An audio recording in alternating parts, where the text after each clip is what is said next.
Halo hai teman-teman, Sampurasun. Kembali lagi dengan saya Admi Jihano di sana bersama teman-teman saya di channel YouTube Ami Aja. So, tunggu apa lagi? Enjoy this video. Untuk mengunjungi Candi Cangkuang juga memiliki dua akses loh. Yang pertama bisa lewat jalur utama atau depan dengan menggunakan rakit. Yang kedua adalah jalur alternatif yang letaknya di belakang dengan melewati desa Cangkuang. Di saat melewati jalur ini, kalian akan disuguhi pemandangan sawah yang sangat luas dan indah. Puncak Candi Cangkuang terdiri atas dua tingkat, yang di dalamnya terdapat ruangan berukuran 2,18 x 2,24 meter yang tingginya 2,55 meter.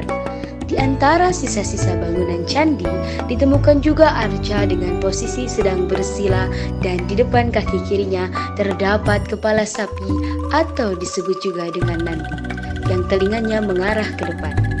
Dengan adanya kepala nandi, para ahli menganggap bahwa ini adalah arca Siwa. Selain itu, kedua tangan arca itu menengadah di atas paha dan pada tubuhnya terdapat penghias perut, penghias dada, dan penghias telinga. Namun, keadaan arca ini sudah tidak utuh lagi, di mana bagian wajahnya datar dan bagian tangan hingga kedua pergelangannya telah hilang. Bagi warga Garut tentu sudah mengenal Candi Cangkuang. Candi yang terletak di desa Cangkuang ini cukup menarik perhatian masyarakat luas. Candi ini ditemukan oleh seorang arkeolog Islam bernama Uka Tajara Sasmita. Tunjuk dari buku Belanda saat itu dia menemukan berdasarkan petunjuk dari buku Belanda. Akan tetapi dalam buku Belanda tersebut sebenarnya tidak dituliskan mengenai adanya bangunan candi, hanya dituliskan terdapat arca Siwa dan makam saja. Pertama, perkenalkan nama Ibu Nia, kebetulan di sini sebagai juru pelihara rumah adat kami. Jadi perlu diketahui bahwa di kawasan cagar budaya Candi Cangkuang ini ada dua peninggalan.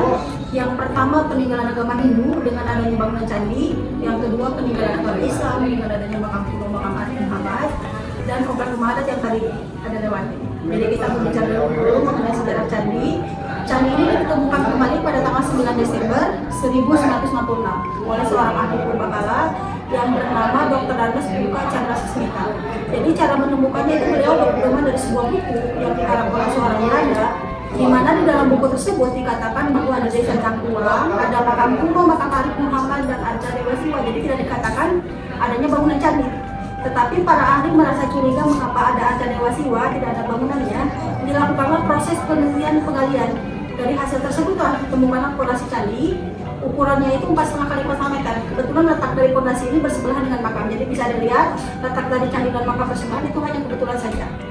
Nah, untuk candi ini perkiraan abad itu abad ke-8. Itu dilihat dari kelapukan batuannya. Tapi mengenai rajanya siapa, kerajaan mana sampai sekarang belum diketahui karena belum ada prasasti yang ditemukan. Nah, untuk candi ini kan diberi nama Candi Cangkuang. Situnya situ Cangkuang. Itu diambil dari nama desa di mana candi ini ditemukan, yaitu desa Cangkuang. Sedangkan nama Cangkuangnya sendiri diambil dari nama pohon yang banyak tumbuh di sini. Tadi dilihatkan itu namanya pohon Cangkuang. Nama latinnya itu Pandanus purpuris. Kebetulan pohon tersebut banyak di sekitaran sini, makanya dijadikan sebagai nama desa, nama candi, nama danau. Lalu di samping dari makam itu ada di samping dari candi itu ada makam. Nama tokohnya itu Arif Muhammad.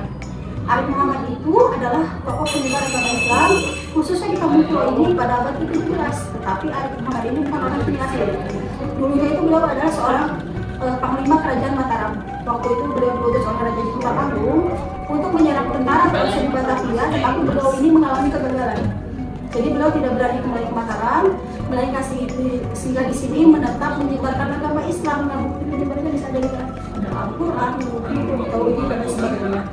Dan komplek rumah adat di bawah. Nah, untuk kalau diperhatikan bangunan di Kampung Pulau itu ada 7 bangunan pokok. Itu adalah simbol putra-putri Arif Muhammad. Jadi Arif Muhammad ini memiliki 7 orang anak, 6 diantaranya adalah perempuan, namanya bangunan rumah, 1 laki-laki dan 1 orang perempuan. Jadi dari abad 17 sampai sekarang di Kampung Pulau ini sudah boleh kurang atau lebih hapus 7 bangunan pokok. Lalu di Kampung Pulau juga ada istilah berlaku di antaranya 1 tidak boleh berziarah pada hari Rabu. Hitungan di sini hari Rabu itu Selasa selepas asar sudah masuk hari Rabu. Nanti hari Rabu selepas asar sudah masuk hari Kamis. Nah, interval waktu tersebut tidak boleh berziarah ke makam yang dikerabatkan. Salah satunya makam Arif Muhammad. Lalu pula juga tidak boleh memelihara hewan ternak besar yang berkaki 4. Seperti sapi, kami di sini tidak boleh memelihara. Kalau untuk memakan, menyembelih boleh. Yang tidak boleh itu bikin kandang di sekitaran beberapa adat. Lalu di kampung pulau juga tidak boleh menambah atau mengurangi jumlah pokok yang seperti ibu katakan harus 7 karena itu sebagai simbol keturunan Arif Muhammad. Lalu di kampung pulau jumlah kepala keluarga juga dibatasi. Satu kampung ini hanya dihuni 6 kakak. Berarti satu rumah wajib 1 kepala keluarga. Jadi di kampung pulau ini ada aturan jika di dalam keluarga ini ada yang dewasa menikah 2 minggu sebelum menikah harus keluar selama orang tuanya itu masih ada. Nah, jika orang tuanya meninggal, ibu bapaknya meninggal, si anak yang tadi menikah keluar bisa kembali lagi ke sini untuk menempati rumah yang kosong, tetapi yang harus semuanya anak perempuan. Jadi rumah ini jatuhnya ke anak perempuan atau matrilineal seperti di Padang, versi turunan dari ibu. Lalu di kampung pulau juga tidak boleh membuat rumah beratap curai, jadi itu seperti mas, pelit ya, bangunan Jawa harus selamanya jolopong memanjang seperti bawah. Kalau ada perhatikan atapnya kan memanjang, itu namanya jolopong. Dan keturunan di sini juga tidak boleh memukul kaum besar dari perunggu alat kebenaran. Nah, kami keturunannya meskipun sudah di luar tidak boleh melanggar aturan seperti yang dikatakan. Nah, itu selain yang panjang mengenai sejarah di sini. Kalau ada pertanyaan silakan.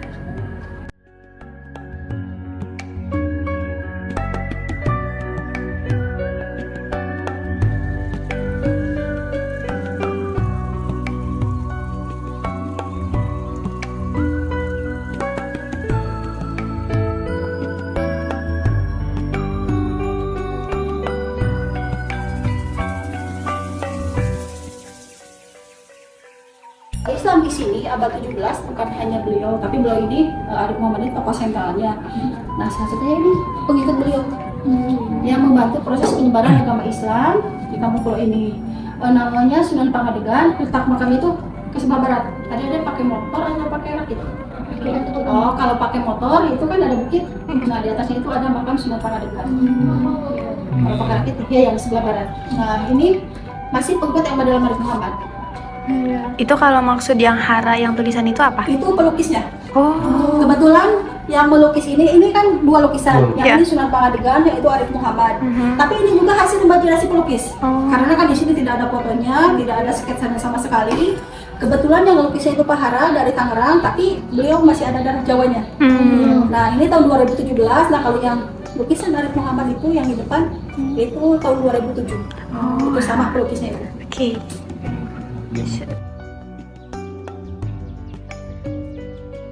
Ini biar agak jelas.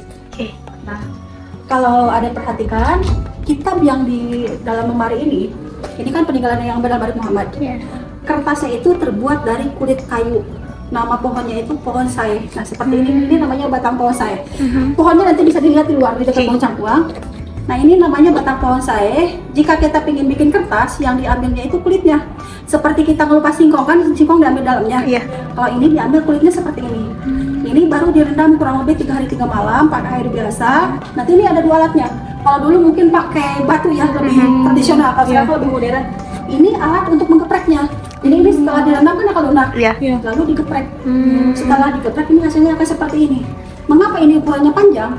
Tergantung banyaknya kita menumpuk kertas tadi. Jadi semakin banyak kita menumpuk kertasnya, otomatis kertas yang dihasilkan itu akan semakin panjang. Ini namanya daluang atau kertas tradisional Nusantara. Kalau di Jawa bilangnya deluang. Kita makan Sunda. Iya.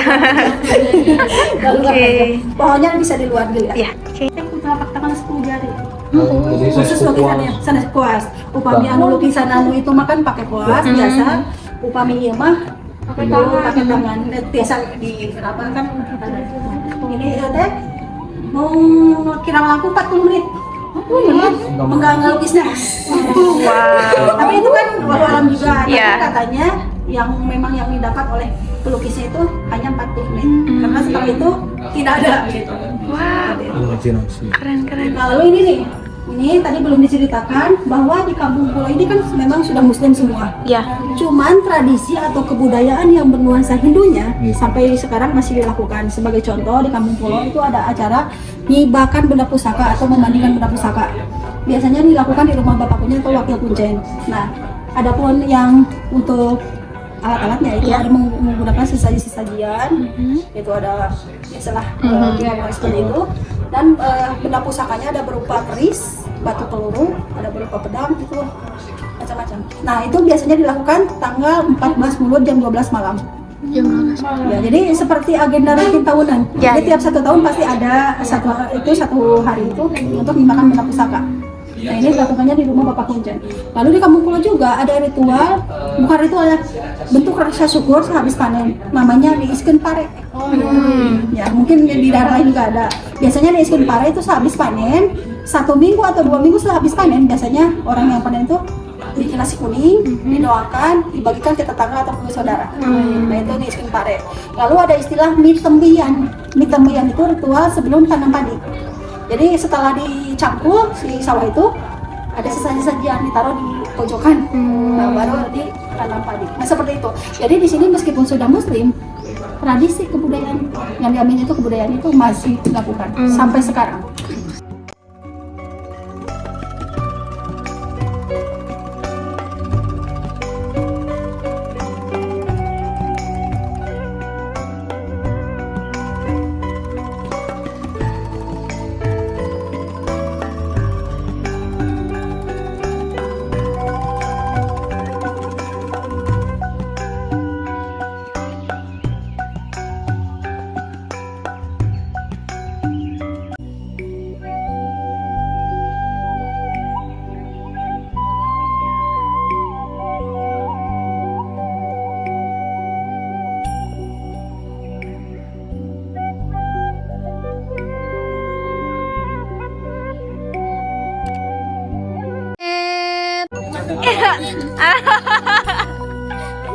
Kan jaga muda sebelum tua. Betul. Puas-puasin. Sudah tua tinggal bongkoknya, Neng. Betul. Dulu kan rapi bagus, kalau sekarang kan kelihatannya gitu. Iya. Gemuk. Itu kan dulu bayi, sekarang udah dewasa. Ya. Dulu bagus, sekarang begini karena rusak. Gitu.